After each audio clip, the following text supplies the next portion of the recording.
Welcome everyone, I'm Spiro with breaking news. The G20 just officially announced they are launching a plan for a global framework for digital currencies and digital IDs. Watch.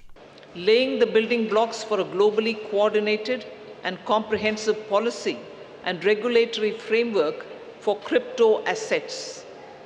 The global push for clearer policies on crypto assets has gained momentum under the Indian presidency, and a global consensus is emerging on the same.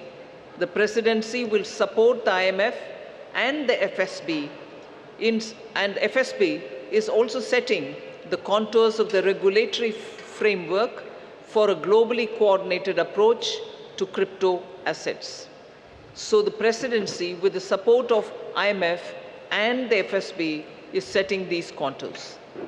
The IMF and FSB synthesis paper, about which I've spoken to the media earlier, including a roadmap. On that, I just want to give my observation. This synthesis paper delves into how the policy and regulatory frameworks developed by the IMF and the FSB, alongside the other standard-setting bodies, will fit together and interact with each other.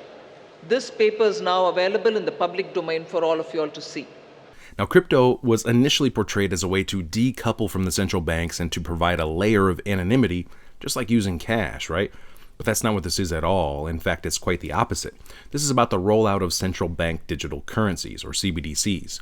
Now, the central banks have been working on this for quite a long time, and they have been partnering with governments and private corporations to usher this in. It kind of sounds like fascism, right?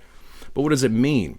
Well, we've already witnessed how the central banks have been using a debt-based system to essentially enslave entire nations, and soon they'll have the ability to monitor, regulate, and tax you into submission in every way imaginable. And before you know it, you'll be eating bugs and driving electric cars. Or at least that's their plan if they get their way. Another example, didn't get your latest booster shot? Sorry, your account's been restricted until you comply.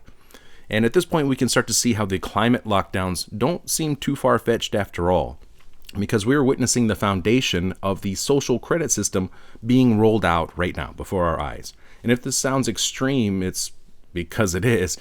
Just like the lockdowns and mandates that we just went through were extreme. And this agenda will maximize compliance on the next go-around. Now, what the social engineers are rolling out is called a digital panopticon, or a digital prison. This is where the digital IDs come into play.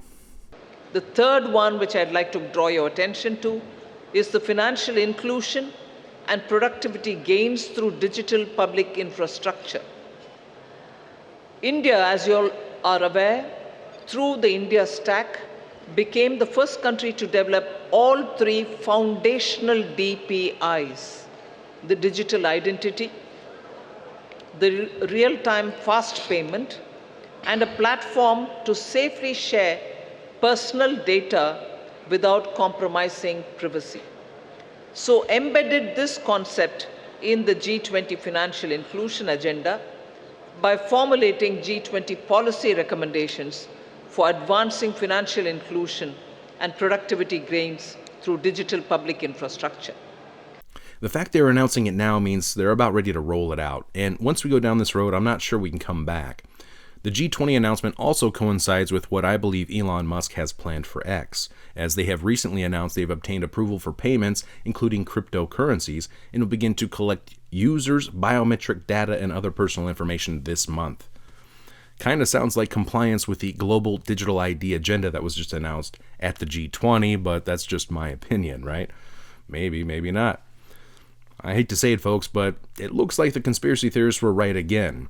We warned that the measures used during COVID-19 84 would be used to erect a new and improved, all-encompassing digital surveillance and police state, the likes of which humanity has never seen. And here it is.